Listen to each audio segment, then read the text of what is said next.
An filɛlibagaw ani an lamɛnbagaw Mali kɔnɔ Mali kɔ ka aw bisimila donc baro ale kɛnɛ ka Raficom ale ni Duba TV sanfɛla la fatigɛjɛkulu olu kɛlen kɔ ka madali kɛ nanzarakan cɛɲi na anw bɛna ka na bamayɛlɛmaw ye an ka bamanankan jɛlen na o b'a jira k'a fɔ min bɛ bɔ anw da anw ka bɔnto nɔ tɛ o la sa fasirigafe caman b'an bolokɔrɔ bidon in na min ye indépendant ye ka taa se alternance ma a n'a ɲɔgɔnna caman olu b'an bolokɔrɔ ka se k'aw kɔnɔkanw da aw tulo ka bidon in na o la an b'a fɔ k'aw bɛɛ lajɛlen bisimila donkubaru ale kɛnɛ kan nin waati na an bɛ gafe fɔlɔ min ta a bɛ fɔ o ma ko indépendant min ye k'a dɔn k'a fɔ fasirikɛbaw ka fɔ la u ko an ka taa anw ka fo sous-préfet dɔ kunkanko kibaruya la n'i ye fo sous-préfet ale kɔni ko mɛn o ye maa ye min y'a yɛrɛ kɛ sous-préfet ye k'a sɔrɔ sous-préfet tɛ lambaw fasirikɛba kɛlen don k'a jira k'a fɔ min ye maa dɔ bɛ ale yɛrɛ tɔgɔ ye Badara Alu Tomota ye Badara Alu Tomota ka bɔ Gabirokaw fɛ Gawo mara la ale ye wale kɔni kɛ dɔgɔkun tɛmɛnen min kɔni lakalila kosɛbɛ ka sababu kɛ nin maa kofɔlen ale taara i yɛrɛ kɛ sous-préfet ka laban min ye doyenw ka nafolotɛmɛsira min bɛ ni o y'u ka régie économique ye kɛrɛnkɛrɛnnenya ka taa musaka ɲini ye a yɛrɛ ka sous-préfecture o tɔgɔ la lambaw wulikajɔw kɛlen kɔ ka sɛgɛsɛgɛli kɛ a nana ye k'a fɔ nin maa kofɔlen ko sous-préfet tɛ wa a yɛrɛ ma deli ka kɛ sous-préfet ye nka ale kɔni ye ko bɛɛ lajɛlen kɛ min ye sous-préfet ka fini donta fo ka taa se u ka labɛnw ma k'o bɛɛ lajɛlen dalafa a yɛrɛ la ka laban k'a bɛ nafolo kɔni ɲini o hukumu o kɔnɔna na lambaw kunnafoniw y'a jira k'a fɔ nin maa kofɔlen a yɛrɛ tɔgɔ ye Badara Alu Tomota ye wa wale a kɛra Gabirokaw fɛ Gawo a mara la a kɛlen kɔ ka nin wulikajɔ in o kɔni kɛ min y'i k'a dɔn k'a fɔ polosilakaw olu laban kɔni a taara bila olu ka bolo kan sɛgɛsɛgɛliw kɛlen kɔfɛ a nana ye k'a fɔ Badara Alu Tomota ko sous-préfet tɛ wa maa do a bɛ fɔ o ma ko usurpateur ka titiri dɔ da i yɛrɛ kan k'a sɔrɔ e yɛrɛ tɛ o maa ye ka laban k'i bɛ o tɔnɔ ɲini k'a bila i yɛrɛ jufa na ko a ka wale a bilara o minɛn de kɔnɔ o hukumu kɔnɔ min ye syndicat mun bɛ anw ka administrateur civil tɔgɔ la ni o ye Sensinaki ye fo ka taa se Silpmat ma olu y'a jira k'a fɔ nin maa kofɔlen tɛ olu ka jɛkulu maa ye bi u ka jɛkulu maa tɛ sini wa k'u b'a da bɛɛ lajɛlen tulo kan bɛɛ k'i hakili sigi ka jateminɛw kɛ ka ɲa k'a sababu kɛ nin ɲɔgɔnna wale mun bɛ ta k'a dabɔn tɛ foyi kama fo ka tɔ tiɲɛ k'a ta k'a se Mali administrateur ma o la ko bɛɛ lajɛlen ka kɛ jɔkɛlaw kɛbaga ye ka kɛ jateminɛ ale kɛbaga ye n'an bɔra ye ale bi an bɛ taa ni kunnafoni ye an bɛ to indépendant kelen ale kɔnɔna na fasirikɛ b'a ka fɔ la a ko an ka taa Mali ale kalanko o kunkanko kibaruya la kunnafoni y'a jira k'a fɔ min ye kɛrɛnkɛrɛnɲana Jikɔrɔni Parakaw fɛ yen ka kɛɲɛ k'a dɔn k'a fɔ dɔgɔkun tɛmɛnen min ye lakɔli karamɔgɔ fila bɛ yen olu kɔni ka jaw yira bɔlɔlɔw sanfɛla la k'a ye k'a fɔ u bɛ ka denmisɛn dɔ kɔni lajaba ni o ye lakɔliden dɔ ye kunnafoni ninnu a carilen kɔ réseaux sociaux sanfɛ maa caman kɔni y'i ka nisɔngoya o yira fasirikɛ b'a ka fɔ la a ko o wale in a kɔni kɛra bakɔ Jikɔrɔni Parakaw fɛ yen Jikɔrɔni Para ni ale ta k'a lajɛ ale bɛ centre d'animation pédagogique de Sebenikɔrɔ a bɛ o de fɛ wa siga tɛ min na nin wale a kɛlen min ye anw ka ministre de l'éducation nationale ye ale ye communiqué kɛ k'a jira k'a fɔ ninnu ye wale mun ye a kɔnnen don kalan a taabolo kɔnɔna na wa nin maa kofɔlen ninnu ko u na bila i k'a dɔn k'a fɔ sariya tigilamɔgɔw olu ka bolo kan o hukumu kɔnɔ min y'i k'a dɔn k'a fɔ 5e arrondissement olu kɛlen kɔ ka maa kofɔlen ninnu u kɔni nɔfɛ gɛn ka laban ka ɲininkali a busamisɛn tugu la a laban a yirala k'a fɔ ko maaw don mun kɔnɔna jalaki a bɛ fɔ min ma ko poursuivi mais non détenu sariya bɛ u nɔ kan mais u tɛ kaso la ka kɛɲɛ ni bidon ye wa ko min y'u ka kitiw ye ko olu bɛɛ lajɛlen bolo dalen bɛ ka bɛn marisi kalo tile 8 ale nata ma n'an bɔra ye ale bi an bɛ taa ni kunnafoni ye nin waati na an bɛ kunnafoni wɛrɛ min da lamɛnba jɛkulu tulo kan o bɛ tali kɛ lakɔli karamɔgɔw olu ka kunkanko kibaruyaw la Mali lakɔli karamɔgɔw ka tɛmɛ ni u ka lafasali tɔnba ni o ye synergie des syndicats signataires du protocole d'accord du 15 octobre 2016 lambaw ka kɛ ni ntɛnɛn ye décembre kalo tile 12 min ye k'a dɔn k'a fɔ lakɔli karamɔgɔw ka lafasali tɔn ninnu u tun ye wele bila u ka tɔndenw bɛɛ lajɛlen ma u ka assemblée générale kɛ ka sababu kɛ lasumuni gafe min n'a bɛ fɔ ma ko préavis de grève o min kun bilala ka yira k'a fɔ k'u kunna taa baara bilala waati nataw la donc ala kunnafoni y'a jira k'a fɔ min ye ko dɔɔni a tɛ tɔtoko la min ye lakɔli karamɔgɔw olu ka lafasali tɔnw fo ka taa se min ye kɛrɛnkɛrɛnɲana Mali ale gouvernement maaw u ye wulikajɔ caman kɛ kunnafoniw y'a jira k'a fɔ wulikajɔ mun kɛra a kɛra sababu ye min ye k'a dɔn k'a fɔ bɛnkan kelen ka o nana sɔrɔ lakɔli karamɔgɔw ka lafasali tɔn ale ni k'a dɔn k'a fɔ Mali a marabaa jɛkulu u ni ɲɔgɔn cɛ o hukumu kɔnɔ min ye mot d'ordre de grève mun ni o kun décrételen don kɛrɛnkɛrɛnnenya a yirala k'a fɔ o bɔra a don a kɔrɔ a ɲinina lakɔli karamɔgɔw bɛɛ lajɛlen fɛ u ka segin ka baaraw ta a nɔ na. O la kunnafoniw y'a jira k'a fɔ min ye Mali a marabaa jɛkulu ye u ye layidu saba belebele ta i k'a dɔn k'a fɔ lakɔli karamɔgɔw olu ka lafasalikulu ɲɛ ni o ye majoration ye. Majoration tɛ dɔwɛrɛ ka tɔrɔmɔɲɔ dɔ fara lakɔli karamɔgɔw kun min bɛ kɛ sababu ye u ka se ka lafiya sɔrɔ u ka baaraw olu taabolo la.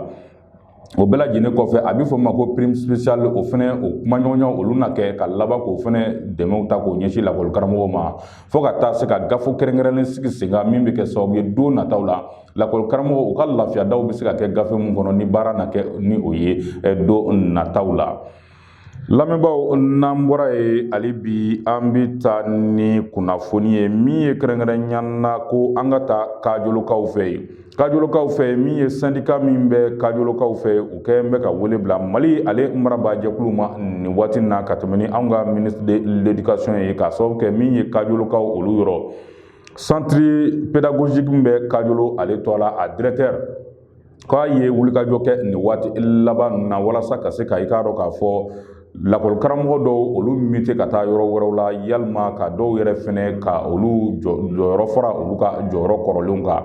Lamɛnbaaw kunnafoniw y'a jira k'a fɔ ko nin wale in a ma kɛ sariya a kɔnɔna na a min ma kɛ sariya a kɔnɔna na k'a kɛra sababu ye min ye lakɔli karamɔgɔ minnu ni olu taar'u yɛrɛ sɔrɔ nin gɛrɛnda ninnu kɔnɔ olu y'u ka nisɔngoyaw yira wa a kɛlen bɛ sababu ye kalan a don bɛ bisibasa caman na kajolokaw fɛ nin waati na wa wele bilalen don Mali ale marabaa jɛkulu ma u ka ko bɛɛ lajɛlen kɛ walasa basigi a bɛ se ka na nin yɔrɔ kofɔlen in na cogo min na.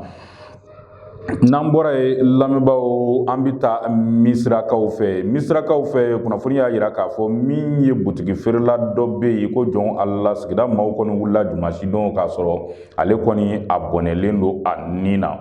Butigi feerela in a yɛrɛ tɔgɔ ye Mohamed Toure n'i y'a lajɛ a kɔni fure taara ye a ka butigi a kɔnɔna na a fure yelen sigida maaw fɛ wele bilala anw ka finitigilakaw fo ka taa se min ye lapitaniso ale maaw ma o hukumu kɔnɔ min ye sɛgɛsɛgɛliw kɛlen kɔfɛ fure in a taara ka taa n'a ye Gabriel Toure la nka kunnafoniw y'a jira k'a fɔ min ye Mohamed Toure ye a ye fatuli min sɔrɔ nin ye ko jɔn Ala k'a t'i n'a fɔ maa taara bi a ka k'a bɔnɛ a nin na ko nka ko bana dɔ bɛ a bɛ fɔ o ma ko crise épileptique o ye crise ye ni o cunna maanifin kan ka sɔrɔ maa t'i kɛrɛfɛ ka dɛmɛ ta k'a ɲɛsin ma a dɔ la a bɛ se ka kɛ sababu ye i bɛ bɔnɛ i nin na. Kunnafoniw y'a jira k'a fɔ Mohamed Toure a ka fatuli k'a sababu a bɔra o de la. Lamɛnbaaw n'an bɔra yen nin waati na an bɛ alternance an bɛ ale ta alternance fasirikɛbaa ka fɔ la a ko an ka taa Mohamed Cherif Ayidara ale kun ka bɔ kibaruya la Mohamed Cherif Ayidara min ye k'a dɔn k'a fɔ CSDM ale ɲɛmaa don CSDM o tɛ dɔwɛrɛ o ye Conseil supérieur de la diaspora du Mali ye maliden minnu sigilen bɛ kɔ kan olu ka conseil ba o ɲɛmaa o ye Mohamed Cherif Ayidara ye. Kunnafoniw y'a jira k'a fɔ dankɔrɔba in min ye dɔgɔkun tɛmɛlen a y'o kɛ sigi ɲɛkɔrɔ la ni o ye garde à vue ye anw ka polisiso dɔ la a bɛ fɔ o ma ko 5e arrondissement. Kunnafoniw y'a jira k'a fɔ Mohamed Cherif Ayidara maa don ko kɔrɔfɔ dɔw kɔni bɔra da réseaux sociaux olu sira fɛ kɔrɔfɔ min n'a ma kɛ jamana a marabaaw olu fɛ la ko ye k'a sababu kɛ a ye kibaruya mun ta ka jɛnsɛn k'a bɛ tali kɛ walew la wale min bɛ kɛ sababu ye ka sanga belebele di terrorisme ni o ye djihadisme ye ko ka o di o ma n'a bɛ fɔ o ma ko apologie au terrorisme o kɔfɛ min ye k'a ye kɔrɔfɔ wɛrɛw fɔ kɔrɔfɔ mun bɛ kɛ sababu ye ka se ka Mali farafarali k'o sɛbɛntiya Mali kɔnɔna na ko o fana wale mun ye ko olu ma bɛn. Mohamed Cherif Ayidara a ka kɔrɔfɔ la a y'a jira k'a fɔ n'i ye kow ta k'a lajɛ nin waati na min ye a ye misali ta Nigeria jamana kan k'a jira k'a fɔ Nigeria o ye jamana ye min ye fédération bɛ jamana min kɔnɔ nin waati na ko wa ko o ɲɔgɔnna k'o bɛ se ka kɛ Mali la k'a sababu kɛ ko n'i ye Mali ta k'a lajɛ bibi na Mali ko a bɛ se ka kɛ fédération ye o la sa jamana yɛrɛ kɔnɔna na jamanaden minnu mana u yɛrɛ sɔrɔ dugukolo fan min kan ni o kɛra u ka damajɛkulu ye ko olu bɛ se ka cogo bɛɛ lajɛlen na u ka diinɛ o sugandi walasa ka se ka o labaara Mali a kɔnɔna na ko ni dun ye Mali kɔni ta ka lajɛ nin kɔni ye hakilina mun ye a tɛ taa bawolo foyi la fo n'a kɛra Mali a farafarali k'a kɛ fédération ye ka laban ka ba belebele o don i k'a dɔn k'a fɔ terrorisme na ni o ye i k'a dɔn k'a fɔ jadi wale ye Mali a kɔnɔna na. Lamɛnbaaw n'an bɔra yen hali bi an bi to alternance kelen ale kɔnɔna na Fasilikɛba a ko an ka taa Mali ale premier ministre o kun kan ko kibaruya la. Mali premier ministre Dr Choguel Kokala Mayiga ka kɛɲɛ ni tarata ye min ye dankɔrɔba in k'a ye wulikajɔ kɔni kɛ wulikajɔ in a taara bawolo fɛn min na o ye anw ka université ba min bɛ Kabalakaw fɛ ni tigɛdiɲɔgɔnma tɛmɛna Mali ale ni Chinois jamana ni ɲɔgɔn cɛ n'a kɛn bɛ sababu ye nin waati na université ba in a bɛ ka walankata ka taa fɛ o hukumu kɔnɔ min ye u ka baara tako filanan ni o ye deuxième phase ye o sobaden ale koromokari kɔni kɛra Kabalakaw fɛ wa min ye k'a dɔn k'a fɔ baara in a bɛɛ lajɛlen bɛ ka kɛ dugukolo min sanfɛ o bɛ t'i jɔ hectare 9 bɔɲɔgɔnko la musaka min taara a ko da fɛ k'a bɛ taa sefa wari miliyari 30 bɔɲɔgɔnko la wa kalo 36 o de kɛra ka nin baaraba in a bɛɛ lajɛlen labaara. Kunnafoniw y'a yira k'a fɔ anw ka premier ministre Dr Choguel Kokala Mayiga fo ka taa se an ka ministre min ka baara ɲɛsin bɛ kalan ani ɲɛɲini ko o bɛɛ lajɛlen ma ani Chine jamana u ka lasigiden bɛ Mali kɔnɔ ni o y'u ka ambassadeur ye olu bɛɛ lajɛlen kɛra nin baaraba in a seere ye a jirala k'a fɔ waati nataw la donc a la ko nin ye fitinin de ye Chine jamana ale ni Mali ka tigɛdiɲɔgɔnma hukumu kɔnɔna na don nataw la ni Ala sɔnna.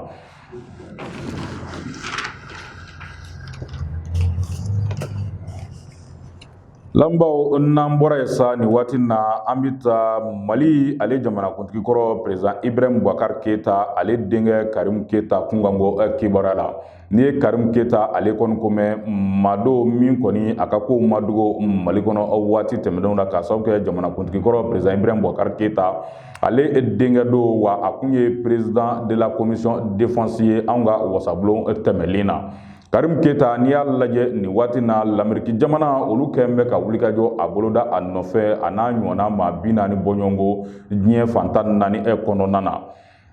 Kunnafoniw y'a yira k'a fɔ l'Amérique jamana olu kɛlen kɔ ka sɛgɛsɛgɛliw kɛ u ye ɲangili ta ka Karim Keita a n'a ɲɔgɔnna maa 40 olu kɔni sɛgɛrɛ min ye Karim Keita ye ale nɔbɔlen don kun min na min ye kɛrɛnkɛrɛnnenya na l'Amérique jamana u ka maa min ka baara ɲɛsin bɛ farafinna ale kow bɛɛ lajɛlen ma ni o y'u ka chargé d'affaires ye ale kɔni ye barodarasigi kɛ barodarasigi min kɛra sababu ye ka se ka kunnafoni jɔnjɔn di min ye malidenw bɛɛ lajɛlen ma ani diɲɛ bɛɛ lajɛlen ma a ye kunnafoni min di a ye tali kɛ Karim Keita ko waati min a bolo bɛ kow la ko a ye musaka dɔw kɔni ɲagami ka laban ka to olu kun don l'Amérique jamana kan min ye musaka fɛn fɛn ni o kɔni bɛ compte kɔnɔ Karim Keita bolo i k'a dɔn k'a fɔ l'Amérique jamana kan ko olu na kɛ musaka ye a yɛrɛ tɛ se k'i tɛgɛ da musaka min ka tuguni ni o ye gel des avoirs ye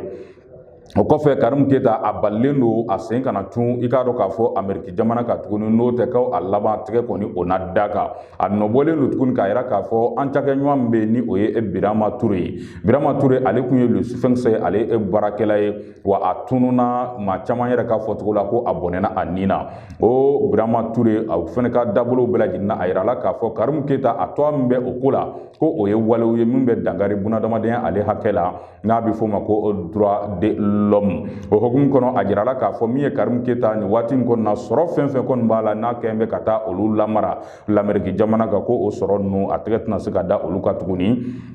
barodarasigi ale kɛnɛ ka kunnafonidilaw ye ɲininkali tɛngo l'Amérique jamana ale chargé d'affaires la o y'a jira k'a fɔ yala musaka min ni l'Amérique jamana kɛn bɛ ka Karim kɔni a bali k'a tɛgɛ tɛ se ka da o ka tuguni ko yala don jumɛn na musaka in a n'a lasegin Mali ma ka se ka o ɲininkaliw jaabi min ye l'Amérique jamana ale chargé d'affaires a y'a jira k'a fɔ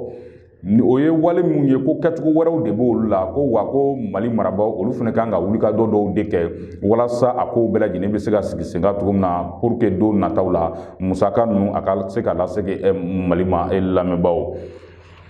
N'an bɔra yen sa nin waati na an bɛ taa kɛrɛnkɛrɛnnenya na Bilakaw fɛ yen n'i ye Bila ta k'a lajɛ ale bɛ Segu o mara la kunnafoniw y'a jira k'a fɔ bilakaw ka maa min ka baara ɲɛsin bɛ dugukolo ko ale ko bɛɛ lajɛlen ma a yɛrɛ to a ye Meri I Tarawele. Meri I Tarawele min ye k'a dɔn k'a fɔ anw ka sariya tigilamaw olu kɛn bɛ ka nɔfɛgɛnni gafe kɔni o don a nɔfɛ ka sababu kɛ maa don ko min kɔni ye nafolo a caman kɔni ɲagami i k'a dɔn k'a fɔ min ye dugukolo ko taabolo bɛɛ lajɛlen na bilakaw fɛ yen. Kunnafoni y'a yira k'a fɔ min ye kɛrɛnkɛrɛnɲana ko mission belebele o wulila ka bɔ Bamakɔ ka taa sɛgɛsɛgɛliw kɛ sɛgɛsɛgɛliw bɛɛ lajɛlen kɛlen kɔfɛ a yira k'a fɔ min ye Meri I Tarawele ko maa don k'a kɔni a ye tanamako kɛ wa o kama min ye avril kalo san 2021 ale kɔni minɛna ka don bɛrɛ la wa o bɛna ta nin waati na wulikajɔw kɔni bɛ sen na min ye k'a dɔn k'a fɔ cour d'assises ale ka kiriw kɔni a n'a taabolo la min ye musaka sɛbɛnwari miliyɔn 39 ani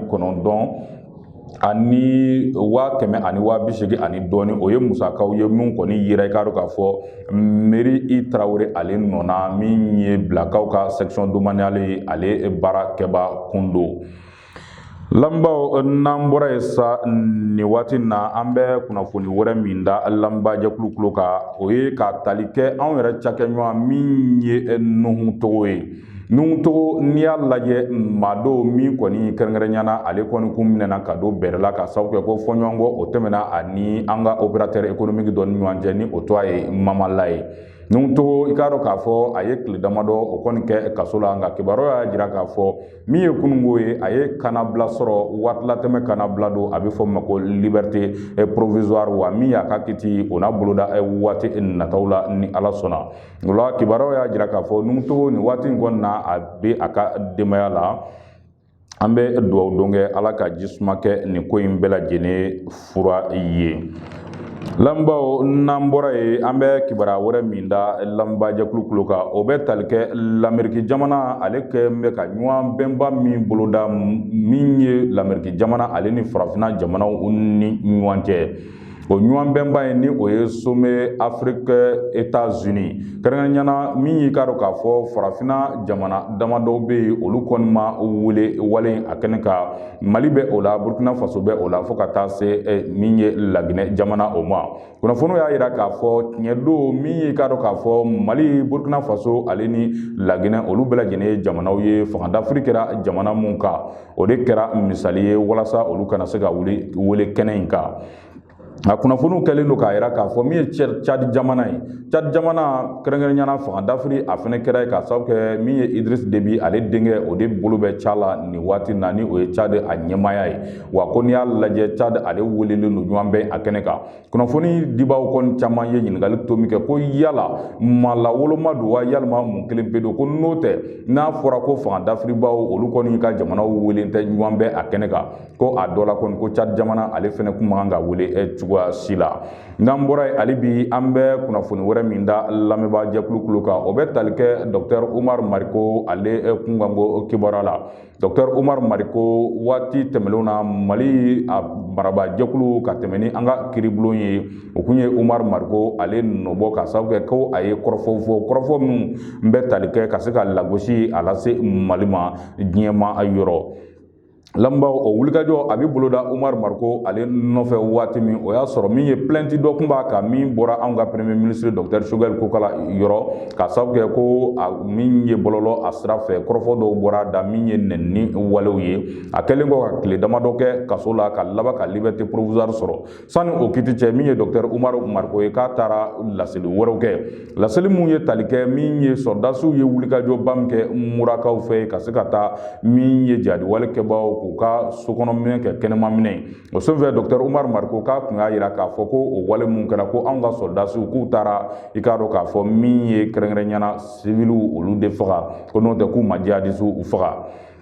Ni kibaruya min bɔra Mali marabaaw wulila Umar Mariko nɔfɛ dawulu min b'a bolo a ka bɔ ni o ye o hukumu kɔnɔ Umar Mariko ale kɔni y'a fisaya ni taama ye a laban a bolila a ye Mali bila nin waati laban na kibaruyaw kɔni y'a yira k'a fɔ ani jaw sira fɛ ko Umar Mariko k'a kunbɔrɔ taara bɔ fɔ Moscou jamana kan min ye Dr Umar Mariko ye diɲɛ maa don o don jaw kɔnɔna a bɛ yira k'a fɔ a kɔni bɛ taa ka segin la Moscou jamana kan hali don o kibaruya dɔw bɔra ani ja dɔw k'a yira k'a fɔ min ye Moscou ko u ye jɔnjɔn dɔ d'a ma ni o ye médaille ye jaw la o nɔrɔlen bɛ a disi la. Kunnafoni dibaw y'a jira k'a fɔ yala nin ye fɛn min ye nin kan ka ɲini k'a faamuya de kosɛbɛ k'a sababu kɛ n'i y'a lajɛ ko tigɛdiɲɔgɔnmaba bɛ Mali ani jamana min cɛ bi o ye Rusi jamana de ye wa ko Mali marabaw olu bɛ maa min kan ka nɔfɛ gɛn cogo jumɛn na o kun do o yɔrɔ bɛ taa kɛ Rusi jamana ye. Nin ye ɲininkali to mun ye mun kɔni bɔra kunnafoni a dibagaw kɔni yɔrɔ ka sababu kɛ faamuyaba ma sɔrɔ a ko la wa min ye Umaru Mariko a ka yeli Moscou jamana ka jaw ani bɔlɔlɔ siraw olu de bɛ k'a yira wa nin waati na caman kɔni kɛn bɛ k'a sɛmɛndiya k'a fɔ ko jɔnko Ala a bɛ Moscou jamana ka nin waati in na. An lamɛnbaaw hali bi nin waati na an bɛ taa ni kunnafoni ye nin waati na min ye farikolo ɲɛnajɛ ale kunkanko kibaruyaw ye an bɛ o da lamɛnba jɛkulu kulo kan min ye ka tali kɛ diɲɛ ɲɔgɔn bɛnba min bɛ senna Qatar jamana kan ni o ye Coupe du Monde ye a demi-finaliw olu dolantan kunfɔlɔ kɔni kɛra ka kɛɲɛ ni kununko tarata ye. Tarata don min ye k'a dɔn k'a fɔ kɛrɛnkɛrɛnnenya Argentine ale ni Croatie olu ye ɲɔgɔn sɔrɔ. Ndolantan in a sɛbɛkɔrɔ n dayila kosɛbɛ nka n'i ye kow ta k'a lajɛ min ye Argentine ale de bɔra ni sebaya ye 3-0. Min ye demi-finale ale filanan o boloda bɛ ka kɛɲɛ ni Araba ye min ye Faransi ale ni Maroko olu na ɲɔgɔn sɔrɔ nɛgɛ kanɲɛ 19 o waati ni min bɔra o kow la an na o da maaw tulo kan. N'an bɔra ye hali bi farikolo ɲɛnajɛ ale na nasiraw la min ye an ka Fédération Malienne de Basketball a ɲɛmaya sugandi o kow bɛ senna nin waati na o kama min ye jɛkulu dɔ bɛ yen a bɛ fɔ min ma ko le collectif des 4 candidats pour le changement olu ye wulikajɔ kɛ walasa ka se ka to u yɛrɛ kofɔ ka laban min ye ligiw ye gɛlɛya mun bɛ u ka an'u ka laɲiniw ye minnu ye ka se ka olu ɲɛdɔn ka sababu kɛ n'i ko i bɛ maa kɔni ka ko dilan f'i k'a dɔn gɛlɛya min b'a kan ani a yɛrɛ ka laɲini ye minnu ye o hukumu kɔnɔ min ye nin candidat belebele 4 ye. Kɛrɛnkɛrɛnnenya Sulemani Kulubali ka taa se Musa Ismail Ture ma Mustafa Ture ale ni Alikaya Ture u ye wulikajɔ kɛ ka taa anw ka marayɔrɔ yɛrɛmarakafo dɔ la min ye Sikasokaw u taara o ligi kɔni o ɲɔgɔnbɛn kɛ ɲɔgɔnbɛn in kɔnɔna na u ye baroɲɔgɔnya caman kɛ olu yɛrɛ ka yecogo ye min ye walasa Mali basketi a bɛ se ka taa ɲɛ cogo min na ani ligiw yɛrɛ ka gɛlɛyaw ye min ye baroɲɔgɔnyaw caman kɛr'o kan o kɔfɛ u wulila u y'u kunda i k'a dɔn k'a fɔ Segu ale fɛnɛ ligi kan nin baro kelen ninnu taara sigi Segukaw fɛ Segu ligi basketi hukumu kɔnɔna na k'a ɲini k'a dɔn u ka gɛlɛyaw ye min ye ka laban ni candidat ni o ye collectif ba in ye u ka laɲiniw yɛrɛ ye min ye ani olu yɛrɛ ka yecogo ye min ye walasa Mali basketi a bɛ taa ɲɛ u ye o baroɲɔgɔnyaw kɛ nin ye yɛrɛ kofɔ ani k'a dɔn k'a fɔ hakilina ɲiniw de ye n'a bɛ fɔ ko campagne électorale o la an bɛ dugawu don kɛ Ala ka nin wulikajɔba in a kuncɛ hɛrɛ la Mali ka hɛrɛ bɛ min bolo Ala ka nin sebaya di o tigilamaaw ma walasa Mali basketi a bɛ se ka taa ɲɛ cogo min na don nataw la. An lamɛnbaaw ani an filɛlibagaw nin bɛ dansigi an ka bidon dokubaro labɛnnen na Raficom ale ni Duba TV sanfɛla la o la an bɛ k'an bɛ da ɲɔgɔn ye n'Ala ye don wɛrɛ yira an na an bɛ ɲɔgɔn sɔrɔ kunnafoni kura wɛrɛw kɛnɛ kan ka tila ka n'olu lakali aw ye ladiriya la hakɛto belebele b'an ka fɔlenw bɛɛ lajɛlen kan salila rasul